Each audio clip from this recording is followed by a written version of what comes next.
Pois bem, nós hoje então vamos trabalhar com o Ricardo Reis. O Ricardo Reis é aquele que nós vamos conhecer daqui para frente como o heterônimo clássico do Fernando Pessoa. Vocês lembram que na carta para o Adolfo Casais Monteiro, o Fernando Pessoa escreve que em 12 ele tinha tido uma ideia, mas era uma ideia muito distante e tal, que ele abandonou. Mas no dia triunfal, depois de ter nascido, depois de ter surgido o seu mestre, ele então buscou aquela figura que ele tinha começado a pensar em 1912 e que ele tinha pensado nessa figura, não, evidentemente não como heterônimo, né? Para fazer uma brincadeira com o Mário de Sacarneiro. Então ele diz, olha, surgiu então, surgiu o mestre, foi preciso criar uma coteria, ou seja, foi preciso criar um grupo de discípulos para esse mestre, e aí ele criou o Ricardo Reis, que já veio, segundo ele, já veio com esse nome. Pois bem, essa colocação do Fernando Pessoa na carta, ela nos dá a seguinte ideia. Escreveu toda a obra do Caeiro, ele ficou com medo de se perder, escreveu Chuva Oblíqua, que é um poema longo, e aí foi preciso, como um exercício de racionalidade, e todo o tempo eu tenho dito para vocês que o Fernando Pessoa, ele de fato é um poeta cerebral. Então, ele criou o Ricardo Reis a partir daquela brincadeira com o seu amigo Mário de Sacarneiro. Bom, então, se vocês lembram da galáxia, na verdade, a gente tem uma grande elipse, no centro Caeiro, e em volta do Caeiro a gente tem um círculo, porque em volta dele giram Álvaro de Campos, Ricardo Reis e Fernando Pessoa. Então, o Ricardo Reis também é um discípulo do Caeiro. Fernando Pessoa fez o horóscopo do Ricardo Reis, e com esse horóscopo ele consegue descrever direitinho como é que é a vida do Ricardo Reis. Então, o Ricardo Reis nasceu no norte de Portugal, nasceu no Porto. Ele foi educado num colégio jesuíta, e o fato de ser educado num colégio jesuíta já mostra a cultura do Caeiro. Por quê? Tendo sido criado num colégio jesuíta, ele teve uma educação latinista, né? Então ele estudou a língua e ele estudou a literatura, e como ele era um cara super interessado, ele também se dedicou ao estudo dos gregos. Então, ele tem uma base de formação que é uma base muito boa. Ele fez medicina, portanto, é um médico, e ele é moreno, ele usa um monóculo, e é o heterônimo mais erudito do Fernando Pessoa. Pois esse heterônimo, que é o Ricardo Reis, ele tem uma influência muito grande do Horácio. E Horácio, um poeta clássico, que tem uma poesia muito rica em versões vocabulares, né? Ele altera a ordem, que seria a ordem normal da frase. E o Ricardo Reis tem essa influência é uma influência, evidentemente, por opção. Ele não convive muito com o Fernando Pessoa, na verdade, ele convive uns 5 anos com o Fernando Pessoa. No dia 8 de março de 1914, ou seja, no dia triunfal, Fernando Pessoa, então, cria o Ricardo Reis, mas logo depois, em 1919, o Ricardo Reis, que é um monarquista por convicção, ele não aguenta ficar em Portugal e ele vem para o Brasil. E aí o contato com o Fernando Pessoa termina se perdendo. Eu vou fechar a janela aqui porque os cachorros começaram.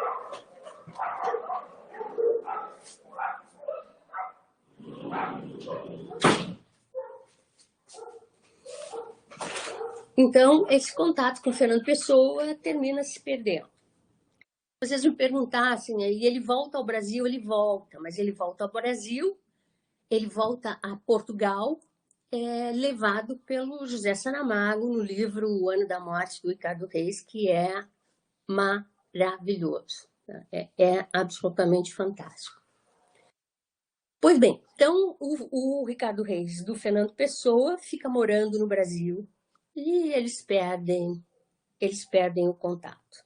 Então a própria obra dele tem uma produção que vai até a vinda dele para o Brasil. O texto, que é o texto que a gente pode chamar de texto paradigma da obra do Fernando Pessoa, Vem Sentar-te Comigo, Lídia. Por que esse texto é o texto paradigmático do Fernando Pessoa? Porque ele mostra o processo de criação do Ricardo Reis. Vou ver se eu consigo pelo menos colocar para vocês ouvirem o Cindy Felipe, que é o cara que melhor declama Fernando Pessoa. Vamos ver se vocês conseguem escutar. Lídia, à beira do rio, sossegadamente fitemos o seu curso, que aprendamos que a vida passa e não estamos de mãos enlaçadas. Enlacemos-as não.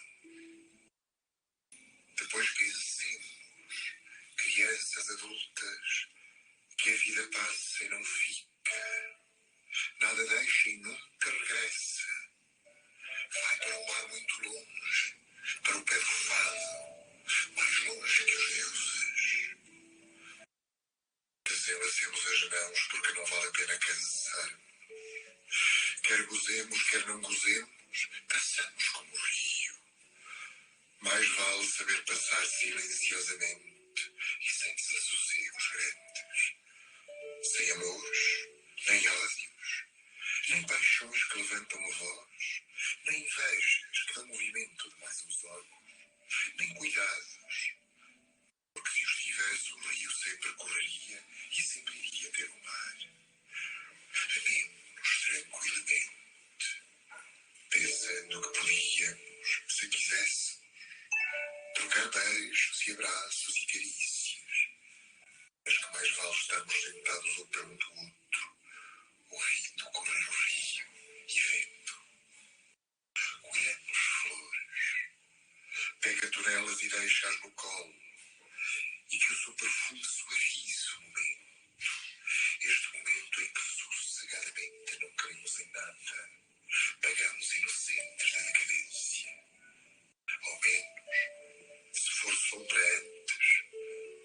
te-ás de mim depois, sem que a minha lembrança te arda, ou te vira, ou te mova. Porque nunca enlaçámos as mãos, nem nos beijámos, nem fomos mais do que crianças. E se antes do que eu levares o óculo, o barqueiro sombrio, eu nada terei que sofrer ao lembrar-me de ti. Ser-me-ás suave à memória, lembrando-te assim, à beira-rio, bem triste e com flores no regaço. Bom, esse poema, essa ode, né, e ele escreve odes clássicas, a gente diz que é paradigmática, porque traz toda a teoria poética do Ricardo Reis. O que eu quero dizer com isso? Se vocês lerem Vem Sentar-te Comigo, Lídia, vocês conhecem absolutamente Ricardo Reis. Vamos ver como é que isso acontece. Então, a ode começa assim. Vem sentar-te comigo, Lídia, à beira do rio. Sossegadamente fitemos o seu curso e aprendamos que a vida passa e não estamos de mãos enlaçadas. Então, em primeiro lugar, vem sentar-te comigo à beira do rio. O rio é, na literatura mundial, em todos os tempos, a grande metáfora utilizada por poetas e por escritores, a grande metáfora da passagem da vida, ou seja, a água que corre no rio, ela nunca é a mesma. Então, essa metáfora é uma metáfora que faz com que a gente compreenda a vida como a passagem do rio, ou seja, aquilo que foi não volta, né? E ele faz a mesma coisa, ele está sentado com a Lídia na beira do rio e ele usa, então, as águas do rio, que nunca são as mesmas, que sempre vão para o mar, como a grande metáfora da passada do tempo, da passagem do tempo. Então ele diz assim, sossegadamente fitemos o seu curso e aprendamos que a vida passa e não estamos de mãos enlaçadas. Então, sossegadamente aprendemos que tudo é efêmero e que tudo é transitório. Esse é o grande drama do Ricardo Reis. O Ricardo Reis não suporta o fim das coisas. O Ricardo Reis não suporta a transitoriedade das coisas, nem da vida. O Ricardo Reis não suporta a efemeridade das coisas. Ele não suporta a ideia de fim. Então ele diz, enlacemos as mãos. Depois pensemos, crianças adultas, que a vida passa e não fica. Nada deixa e nunca regressa. Vai para um mar muito longe, para ao pé do fado. Mais longe do que os deuses. Então vejam, a vida é igual ao rio, ela também passa, ela nunca regressa e ela vai para muito longe. Ela é determinada pelo fado. O que é o fado? É o próprio destino. E esse fado é determinante para o Ricardo Reis, porque, assim, é mais longe que os deuses o fado. O que significa isso? Que os deuses pagãos, e ele é um paganista, os deuses pagãos, eles estão também subordinados ao fado, né? Também estão subordinados ao destino. Desenlacemos as mãos, porque não vale a pena cansarmos. Quer gozemos, quer não gozemos, passamos como o rio. A mesma ideia da transitoriedade. Mais vale saber passar silenciosamente e sem desassossegos grandes, sem amores nem ódios, nem paixões que levantam a voz, nem invejas que dão movimento demais aos olhos, nem cuidados, porque se os tivesse, o rio sempre correria e sempre iria ter ao mar. Esse conjunto de versos, sem paixões, sem ódio, sem amor, sem desassossego, ele é extremamente importante porque ele mostra aquilo que nós vamos chamar de teoria da abdicação do Ricardo Reis. Vocês vejam que ele abre mão na vida dele daquilo que é mais essencial para o ser humano. E o que é essencial para o ser humano? É justamente o amor, é o ódio, é o desassossego, né? É o gozo.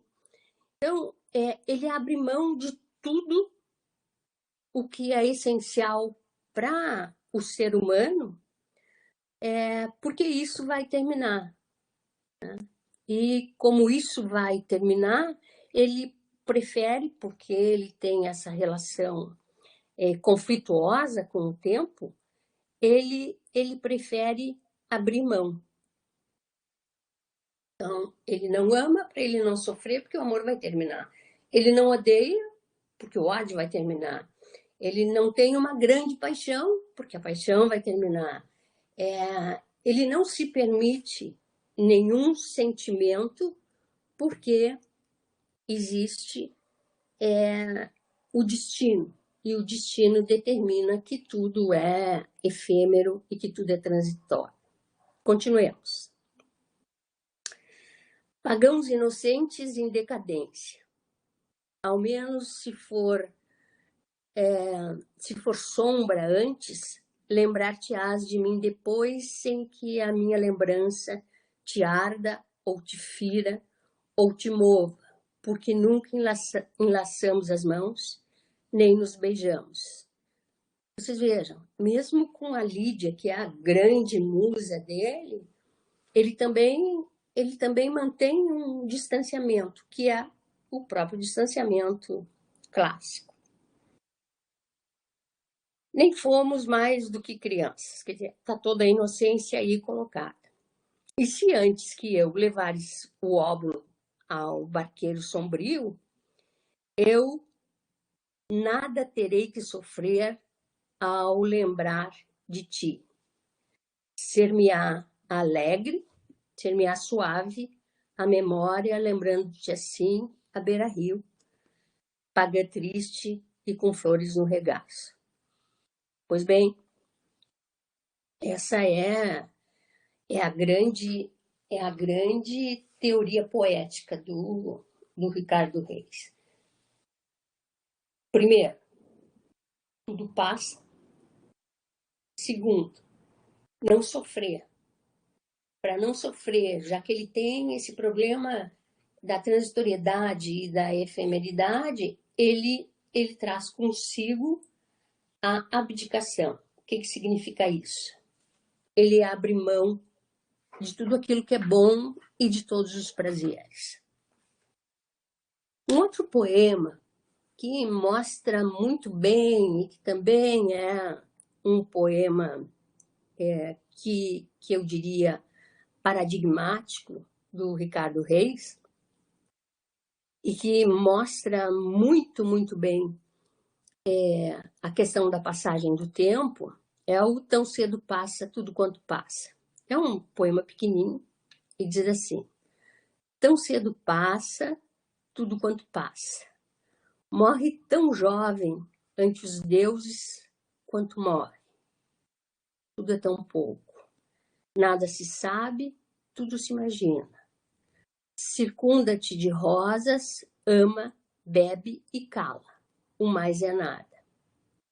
Bom, aí vocês vão me dizer, mas tudo bem, fica muito clara, né? Fica muito clara a passagem do tempo nesse poema. Mas aí vocês vão dizer, bom, mas ele fala, circunda-te de rosas, ama, bebe e cala. Ao lado da estética da abdicação, né, que traz consigo a passagem do tempo, se eu fosse usar um quadro, eu esquematizaria assim: passagem do tempo, uma seta, e colocaria estética da abdicação. Né? Mas ele se permite alguns poucos momentos, mas que são momentos das crianças pagãs, ou seja, são momentos puros em que ele coloca: circunda-te de rosas, ama, bebe, cala. É um momento, né? Não é uma vida, é um momento. Da vida, das grandes paixões, ele abdicou. Mas ele se permite algum momento de prazer. E esse algum momento de prazer está dentro do Carpe Diem. Não é aquele lá, não sei se vocês viram, vocês são muito jovens, mas não sei se vocês viram a Sociedade dos Poetas Mortos. Vocês viram?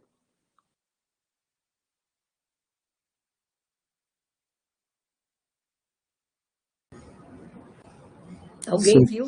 Sim, prof. Tem um monte de gente no chat dizendo que viu também. Isso. Então, tem aquele final lá que eles ficam em cima da mesa, batendo com os pés e tal, né? E Captain, my Captain, né? E lá naquele filme também tem o Carpe Diem. Mas o do Ricardo Reis tem uma outra... Tem uma outra, digamos assim, não é uma outra natureza, né? É aproveitar o momento, mas o aproveitar o momento clássico não tem o ritmo que o moderno, né? Do que aqueles do Captain, my Captain, né? Ele tem um ritmo que é um ritmo lento, né? Então, assim, sossegadamente aprendamos, né? Mas é o Carpe Diem clássico. Esses dois poemas, Vem Sentar-te Comigo, Lídia, e Tão Cedo Passa Tudo Quanto Passa. Aliás, se vocês souberem este verso, Tão Cedo Passa Tudo Quanto Passa, vocês nunca vão esquecer do Ricardo Reis e da sua relação com o tempo. Um dos poemas mais bonitos é Nada Fica de Nada. E esse Nada Fica de Nada é quando ele leva ao máximo a questão da transitoriedade. Vamos ver se vocês conseguem. Vocês conseguiram ouvir bem o outro?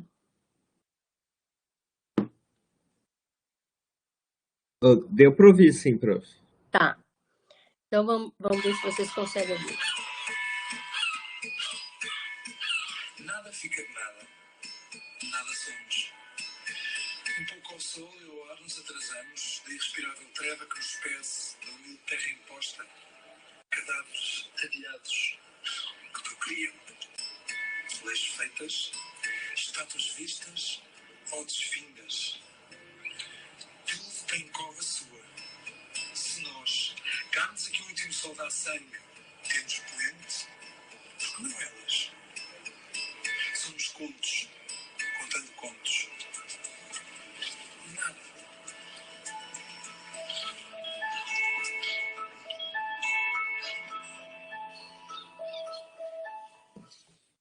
Pois esse poema, Nada Fica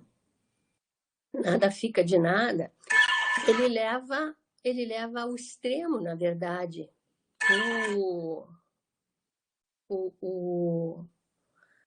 essa ideia da transitoriedade, né? Ele leva ao extremo, porque no final, efetivamente, nada vai sobrar, né?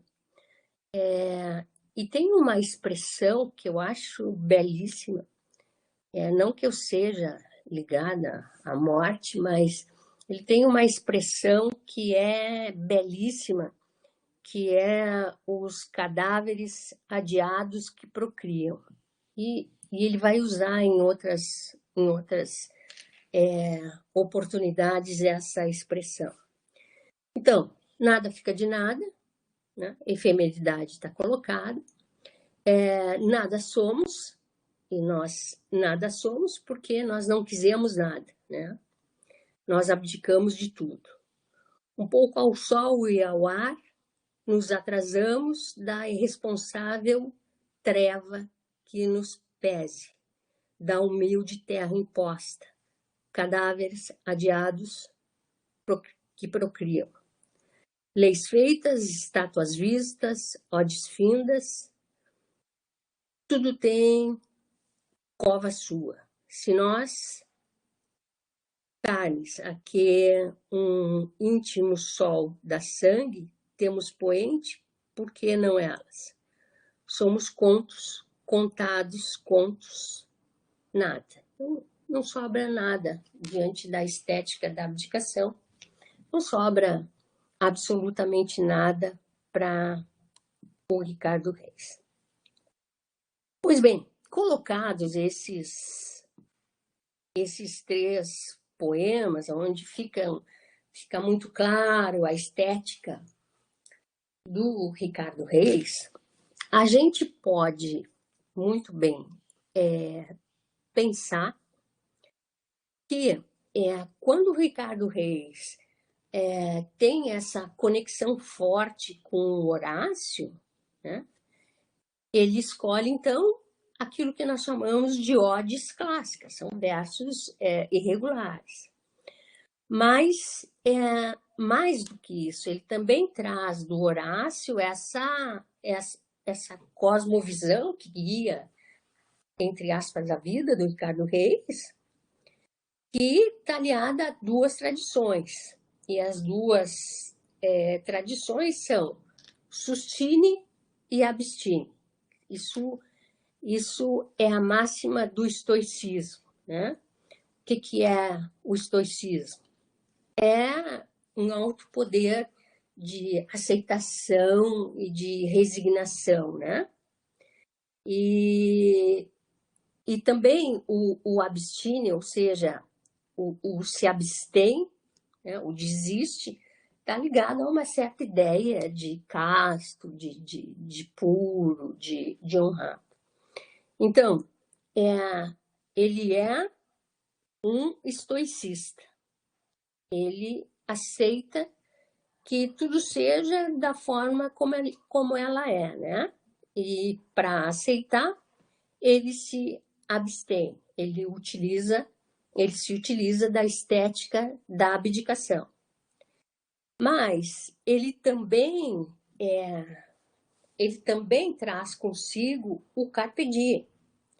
E o carpe diem, ele está aliado à ideia de prazer, mas é o prazer aos poucos, né? Ele não, em nenhum momento, esse carpe diem, ou seja, se aproveitar ou ter prazer num determinado momento, caracteriza a vida. Não, é um momento e é um momento isolado. Então, no Horácio, ele vai buscar o estoicismo, ele vai buscar o carpe diem, mas também ele vai buscar a forma, né? A forma estética da poesia, que é epicurista e que é estoicista.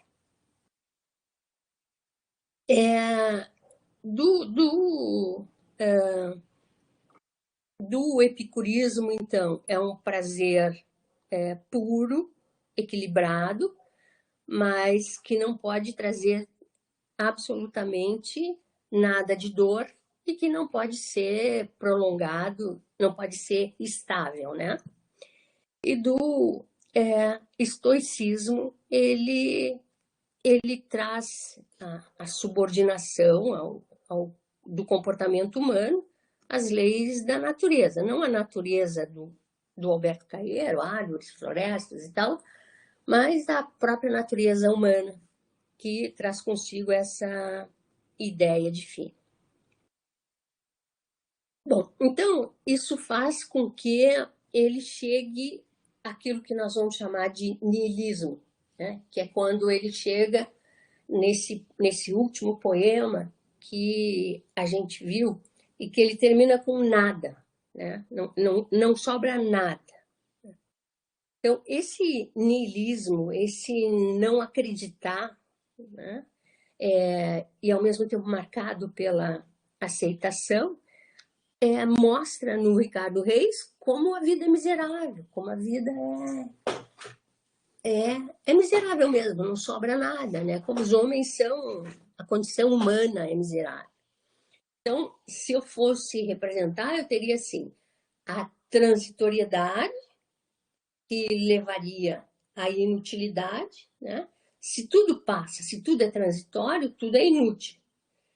E se tudo é inútil, eu vou ter a miserabilidade da condição humana. Ou a transitoriedade faz com que eu não acredite em nada, porque tudo é inútil.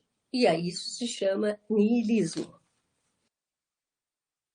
Bom, a partir daí, a partir do momento em que ele entende que a transitoriedade, a morte, a efemeridade leva à inutilidade, né? Do que serve alguma coisa que vai terminar.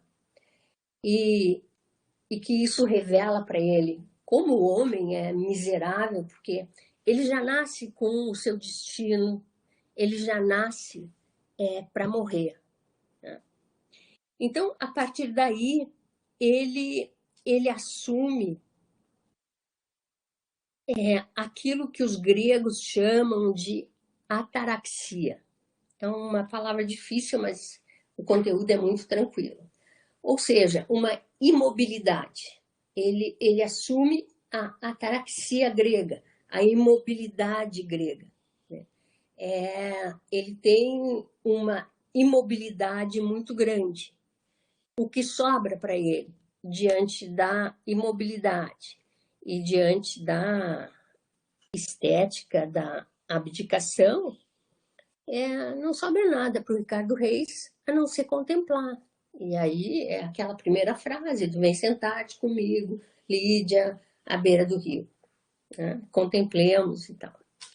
Então, é também importante a gente pensar nessa questão da abdicação. O que é abdicar? Abdicar é não querer nada, né? Então, assim, ele não quer nada, ele não deseja nada, e ele assume como a única forma, a única maneira de manter a sua liberdade, a única maneira dele ser dele mesmo é aderir ao destino, né?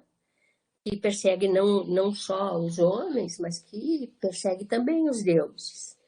Então, no momento em que ele abdica, ele é dono dele mesmo. Por quê? E aí, isso ele julga como liberdade. Por quê? Se eu não quero nada, eu não perco nada. Né? Se eu não perco nada, eu sou dono de mim. Eu vivo a liberdade extrema. Né? E essa é a ideia do Ricardo Reis. Eu não quero nada, eu abdico de tudo, de todo sentimento, de tudo aquilo que me faz essencialmente humano. Abdico, eu abro mão de tudo isso. E como eu não posso perder, como não pode morrer o que eu não tenho, no sentido de eu não sofrer a perda daquilo que eu não tenho, então não querer nada é a melhor opção. E aí ele diz num poema o seguinte, uma ode: não tenhas nas mãos nem uma memória na alma que quando te puserem nas mãos o óvulo último, olha as flores, mas largas, das mãos mal as olhaste, e senta-te ao sol, abdica e ser rei de ti próprio. Então, é um não querer nada e termina levando o Ricardo Reis a não sofrer com a efemeridade, não sofrer com a transitoriedade. Então vamos lá, vamos pensar de novo. Ricardo Reis, primeiro grande problema, efemeridade e transitoriedade. E isso, o rio, as águas do rio representam de uma forma muito clara. Se tudo passa, então ele abdica de tudo. Né? Ou seja, abdicar de tudo quer dizer que tudo aquilo que morrer, tudo aquilo que desaparecer, né? Porque o próprio sentimento de amor ou de paixão é um sentimento que também morre. Então, se tudo aquilo que faz um humano na sua essencialidade, como o próprio sentimento de amor, abdica. Né? Aí ele vem com a estética da abdicação. Abre mão disso. Se abrir mão, não vai perder nada. Se não perder nada, não vai sofrer. Embaixo desse sentimento, que é um sentimento geral, como substrato, existe ali a influência do Horácio, que não é só na inversão vocabular, mas que é no próprio estar no mundo. Né? Então, ali existe o estoicismo, que é aceitação total. Ali existe o carpe diem. Ali existe o niilismo. Né? Ora, o niilismo, o não acreditar em nada, é o grande revelador da própria miserabilidade, da própria miséria do ser humano. Mais ainda, o niilismo leva à ataraxia, ou seja, leva a uma imobilidade total. E essa imobilidade total, ela só possibilita a contemplação. Então, o fato de abdicar de tudo que está ligado a esses eixos filosóficos utilizados pelos poetas clássicos, e aqui ele escolhe como uma referência, ele escolhe o Horácio, isso, na verdade, está no fundamento de toda a poesia do Ricardo Reis e na base daquela ideia que ele encontra de ser livre, que é muito própria dele. Né? Não sei de outro poeta que tenha essa ideia de liberdade. Eu abro mão de tudo, e abrindo mão de tudo, eu não querendo ter ou sentir nada, eu nada vou perder. É um niilismo total. E se eu nada vou perder, porque eu nada tenho, eu sou rei de mim próprio. Ou seja, eu sinto o que eu quero sentir, eu não vou sentir a transitoriedade, eu não vou sentir absolutamente nada. Então, o pensamento do Reis é um pensamento altivo, né? Na medida em que ele desenvolve numa ode essa ideia de que se abdicar, ele é rei dele mesmo. Então, a forma da sua poesia também é uma forma altiva, né? A forma da sua poesia é uma forma que ele também utiliza a semelhança do Horácio. E ele tem uma linguagem, ele tem um estilo, ele tem um tom e ele tem um ritmo que são solenes, né? Se vocês pensarem, por exemplo, no Álvaro de Campos, existe uma oposição nesse aspecto muito grande, né? O Álvaro de Campos tem um estilo largado, febril, rápido. O Ricardo Reis, como poeta clássico que ele tem um estilo elegante. Então, assim, a maioria das suas odes são concisas, são odes breves, né? São cheias de inversões, vocabulários, aquilo que a gente chama de hipérbatos, né? Que são as inversões, né? E elas são muito ricas pela utilização de outras figuras de retórica. Então, o Ricardo Reis, lembram quando a gente pensa na tensão entre o sentimento e o pensamento, né? O Ricardo Reis, ele traz uma espécie de renúncia, né?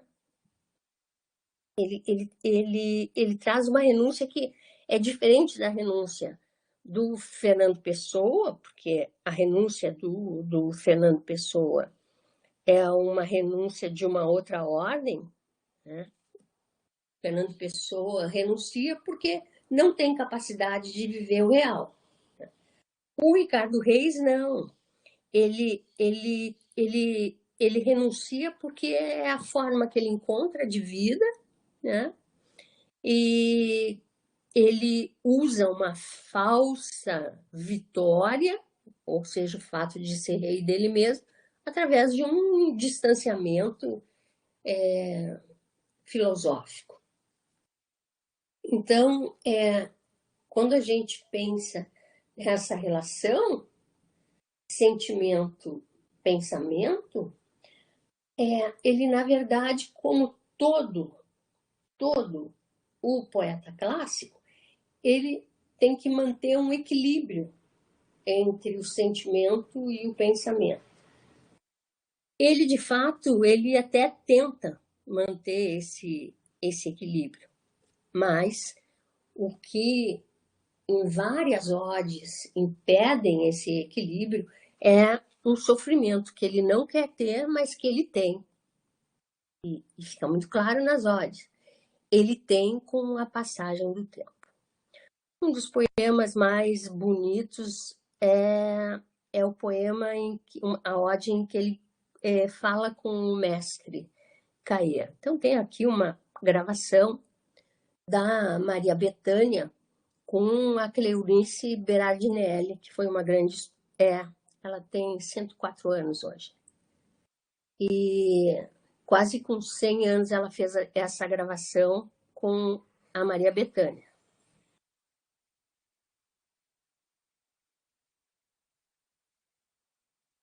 Mestre, são plácidas todas as horas que nós perdemos. Se não perdê-las, quão numa jarra nós pomos flores. Não há tristezas nem alegrias na nossa vida. Assim, saibamos, sábios incautos, não a viver, mas decorrê-la. Tranquilos, plácidos, tendo as crianças por nossas mestras e os olhos cheios de natureza. À beira-rio, à beira-estrada, conforme calha, sempre no mesmo leve descanso de estar vivendo. O tempo passa, não nos diz nada, envelhecemos. Saibamos, quase maliciosos, sentir-nos ir. Não vale a pena fazer um gesto. Não se resiste ao Deus atroz que os próprios filhos devora sempre. Colhamos flores, molhemos leves as nossas mãos nos rios calmos, para aprendermos calma também.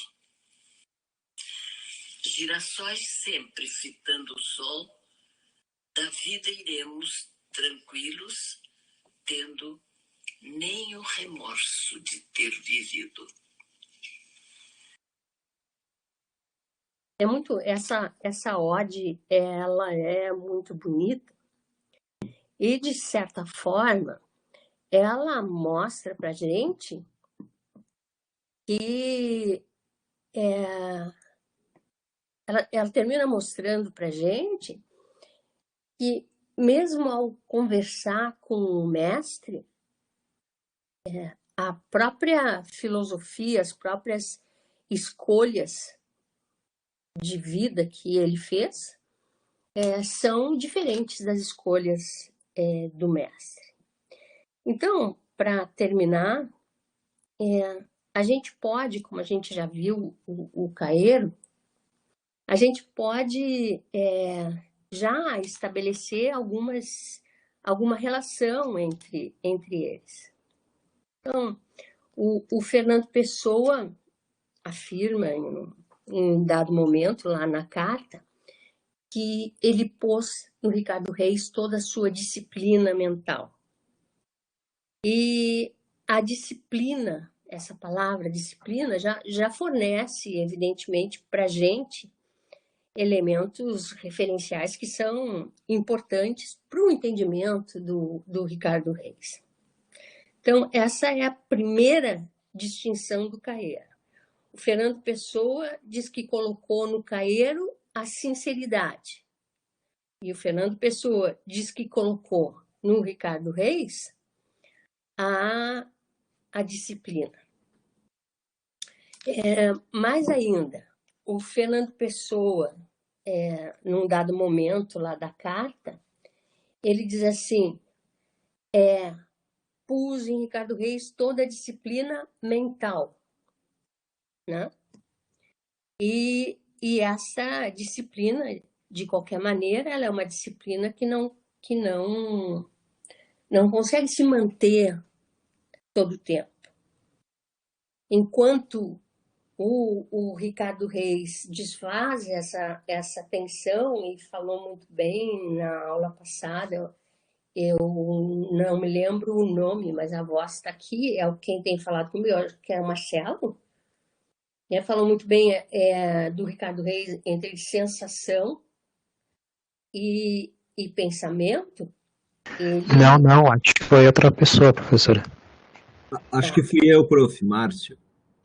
Então isso, a voz ficou no meu ouvido. Então, e o Márcio disse muito bem, falou da questão da sensação, no sentido de sentidos, né? E o pensamento, o Caeiro abole o pensamento. E o Ricardo Reis, o que ele faz? Ele finge que essa tensão está equilibrada. E a única maneira dele fingir é se tornando o que ele efetivamente é, um poeta da contemplação, né? Ele abdica e ele contempla a vida. O Caeiro não permite a interferência do pensamento na sensação, em nome da sinceridade, e como ele nega também a figura de linguagem, ele termina tendo a objetividade, né, trabalhando, e o Reis, que é marcado por essa disciplina, ele tenta disciplinar o pensamento, que disciplina a sensação. E o resultado é uma poesia do Reis muito impessoal e muito impessoal mesmo, a não ser quando aparece a questão da passagem do tempo. Então, a partir daí, a gente pode afirmar que o Caeiro é o mais diferente do Fernando Pessoa. Mas o Ricardo Reis é o oposto total, né? Por que ele é o oposto total? Porque quando ele é o rei de si próprio, ele apresenta uma conciliação, né? Ele achou um jeito de viver. E o Fernando Pessoa nunca achou essa conciliação. A Leila Perrone Moisés, representando a nova crítica, tem uma ideia legal do Ricardo Reis. Ela diz que é o superego do Ricardo Reis. Então, a palavra dominante na criação dos heterônimos é Caeiro, natureza.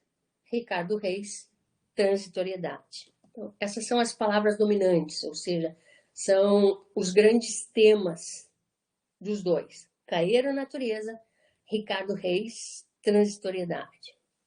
Formalmente, Caeiro faz poesia moderna, né? Apesar de todo o projeto antipoético que ele tem, ele faz odes modernas, e o Reis faz odes neoclássicas, que são ligadas a Horácio.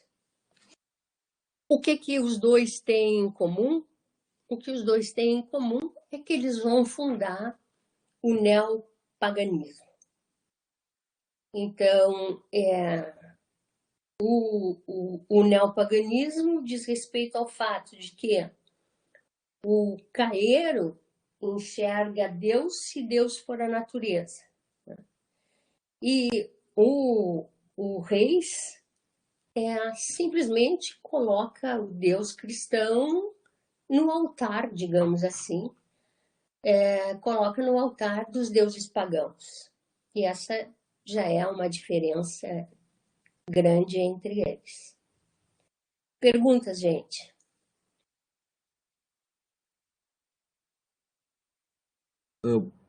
Ontem, relendo o Ricardo Reis, me deu uma sensação diferente, porque quando eu costumava ler, isso há mais tempo, alguns anos, sei lá, eu via ele como negativo, como... Eu tava com uma cabeça quase como se o Álvaro de Campos tivesse escrito aquilo, então uma coisa depressiva, para baixo, não sei, né? Mas aí, relendo ontem, caiu a ficha que não, assim. Eu fiz mais uma associação com o Caeiro no sentido de ser quase prático. Claro, ele obcecado pela coisa da mortalidade, né? Porque ele é muito pesado. E claro que isso abala em outros aspectos do heterônimo, né? Mas no jeito dele escrever, ele parece ser muito certeiro, muito, tipo, como tu falou mesmo, né? É todo disciplinado, ele tenta evitar qualquer aspecto de emoção e tal, mas aí eu vi de um jeito, ok, não é tão negativo assim, ele é mais... Disciplinado mesmo. Mas é interessante que a obsessão do tema dele é a mortalidade, né? E não tem como isso não abalar, né? Assim, sei lá, de algum jeito. Não. Eu vou dizer uma coisa para vocês. Talvez porque eu seja velha, mas assim, ó, quando eu disse para vocês agora, durante a aula, eu disse assim, nascer para morrer. Eu parei, me tocou isso, essa coisa, né? Que o sujeito nasce para morrer, porque é difícil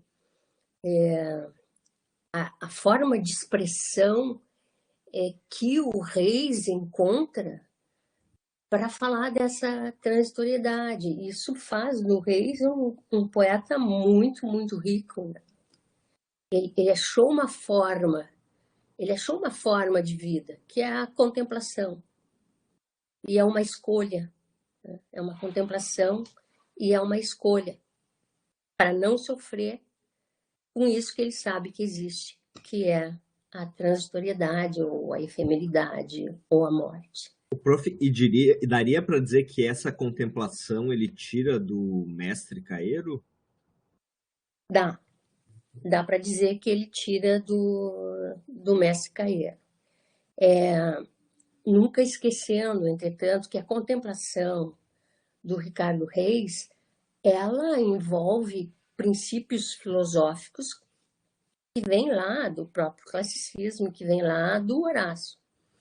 Enquanto a contemplação do Álvaro de Campos, ela não envolve nenhum tipo de filosofia, nenhum tipo de transcendência, né? Porque ele efetivamente não aceita nada que transcenda, ele não aceita o próprio pensamento. Ah, sim, perfeito. Né? Sim. Mais alguma pergunta? Não uma pergunta, mas o Márcio falou da negatividade e eu sempre vejo a negatividade nele. Eu acho que, por isso que tu falou assim, quando tu falou, tu disse que te tocou, que tu mesma falou sobre a poesia dele, né? Eu acho que é porque a gente olhando de fora, a gente tá enxergando isso. Tipo, como ele escreve o tempo todo assim, pensando já na morte, ele tem que estar o tempo todo consciente do que vai acontecer, até para viver o próprio Carpe Diem. Normalmente a gente tem que estar o tempo todo pensando na morte, né? E eu acho que quando a gente, assim, a nossa vida que é mais corrida, a gente não pensa às vezes tanto assim diretamente, né? E quando a gente lê os poemas dele, a gente é obrigado a pensar nisso de novo. Eu acho que é daí que eu sempre vejo a negatividade nele, porque a gente é obrigado a olhar e bater de volta pra gente, que a gente não tá tão consciente o tempo todo como ele. Isso assim, tu toca num ponto interessante. Se eu tiver alguém extremamente doente e que eu sei que esse alguém não vai ter saída, que eu sei que é uma doença grave, que é uma doença que vai levar à morte, mesmo assim, quando a pessoa morre, o sofrimento é enorme, né? E aí é a diferença, porque nós não somos e nem estamos preparados para a morte. E aí vocês vão dizer, não, mas os espíritas. Não, para os espíritas é diferente, porque a morte não existe como morte, ela não existe como fim, ela existe como uma passagem. Mas para a maioria de nós, ou para aqueles que não são espíritas, a gente não é preparado para a morte. E por mais que a gente se prepare, essa ideia de fim é uma ideia tão forte que termina nos abalando. E o que o Ricardo Reis faz? O Ricardo Reis, ele aceita, ele termina aceitando o destino. Embora ele tenha esse problema com a transitoriedade, embora seja o seu tema obsessivo, ele aceita, né? Mas para suportar, ele abdica, coisa que nós não fazemos, né? Imagina assim, imagina o que seria a gente viver sem paixão, sem amor, a gente viver vazia de todos os sentimentos e viver num nada, de um não acreditar em nada, que é o próprio niilismo. Impossível, a gente embarca até nas fake news, né?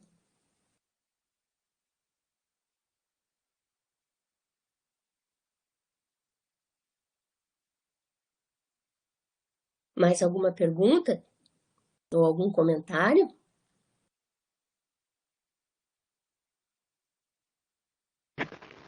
Professora, só uma ponderação. Lá no início da aula, no início da aula, eu acho que eu perdi ali, eu acho que caiu a minha conexão. Tu estava falando do mapa astrológico, Isso. assim que se fala?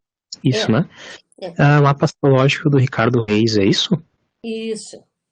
Eu não peguei a conclusão, né? Qual é o desdobramento que o Fernando Pessoa faz, né, a partir desse mapa?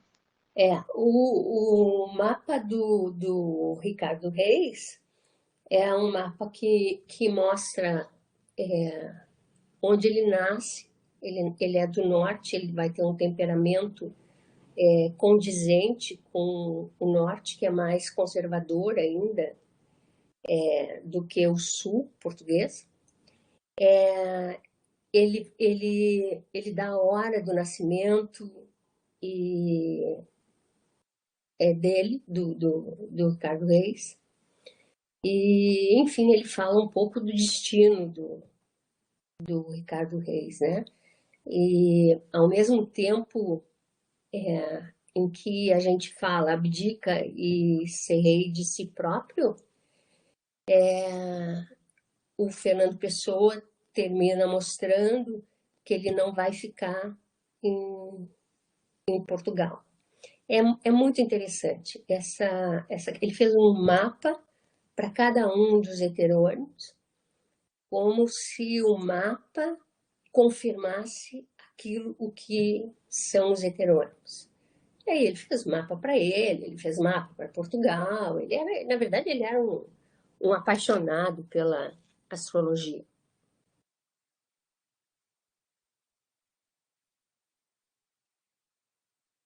É isso, gente. Professor, mais uma coisa, assim, eu não conheço muito, mas uma vez eu recebi um texto e eu li de um filósofo que é o Spinoza, e tem alguma relação entre ele e o Caeiro, assim, porque eu lembro que era um texto que ele também falava, tipo, comparando Deus e a natureza, uma coisa assim. Sim, nessa questão da relação com Deus, eu não conheço profundamente Spinoza, mas dentro dessa relação com Deus tem uma semelhança muito grande.